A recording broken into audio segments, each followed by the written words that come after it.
And joining us now with more perspective is Democratic strategist and advisor to House Oversight Committee Republicans, Kurt Bardella.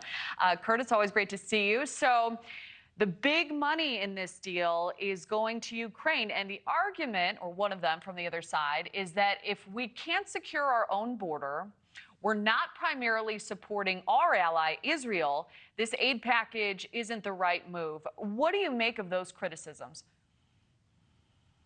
Well, I think that they're trying to tether together two completely unrelated situations, frankly. I mean, Republicans have been saying we need to secure the border for as long as I have been in politics.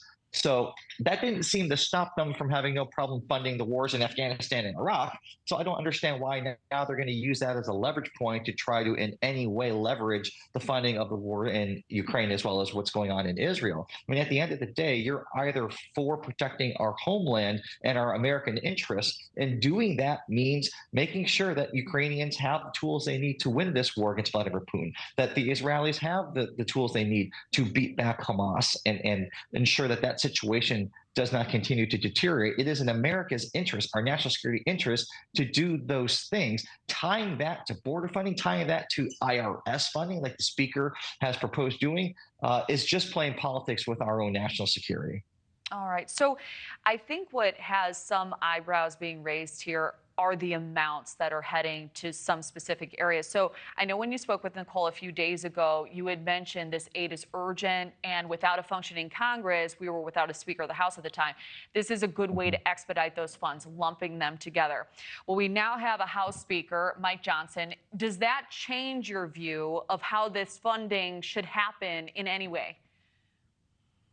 No, it doesn't. I mean, the bottom line is every single dollar that is spent protecting America's homeland security interests in a way in which we don't need to actually use American troops, American military personnel on the ground. These people are willing to do our work for us. And all that they're asking is that we're willing to help fund it. That's a good deal for the United States of America. That's a heck of a lot of better deal than what we saw go on for the better part of 2 decades in Iraq and Afghanistan. That's a deal that we should take them up on. That's something that President Biden has talked about. And frankly, that's something that a lot of Senate Republicans like Mitch McConnell, the Republican leader, agree that this is the best way to go about protecting America's strategic interests, to ensure that the region does not become more volatile, to ensure that Vladimir Putin does not continue to get stronger and use Ukraine as a stepping stone to advance even further and encroach on potentially our NATO allies. If we don't stop these things right now, the price tag's going to be a lot more expensive later on.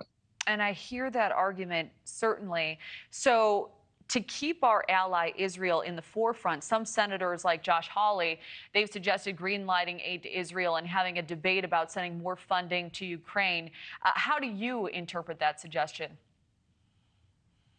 Listen, at the end of the day, if there is a clean way to get the funding for Israel done, Congress should do that. I certainly don't think Josh Hawley necessarily should be the harbinger of how the United States Congress should conduct its business, but there's going to be a lot of negotiating. There's going to be a lot of different ideas proposed. We're dealing with a really new dynamic with the Speaker of the House who's never been at this kind of a negotiating table. President Biden, very seasoned and experienced. Mitch McConnell, very seasoned and experienced.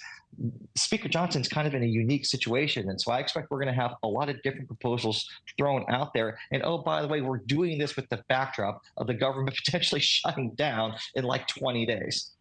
Yeah, got a lot of problems on the plate. All right, political strategist Kurt Bardella, thank you very much. Thank you for watching. Go to newsnationnow.com to find News Nation on your television provider. And don't forget to click the red subscribe button below to get more of News Nation's fact-driven, unbiased coverage.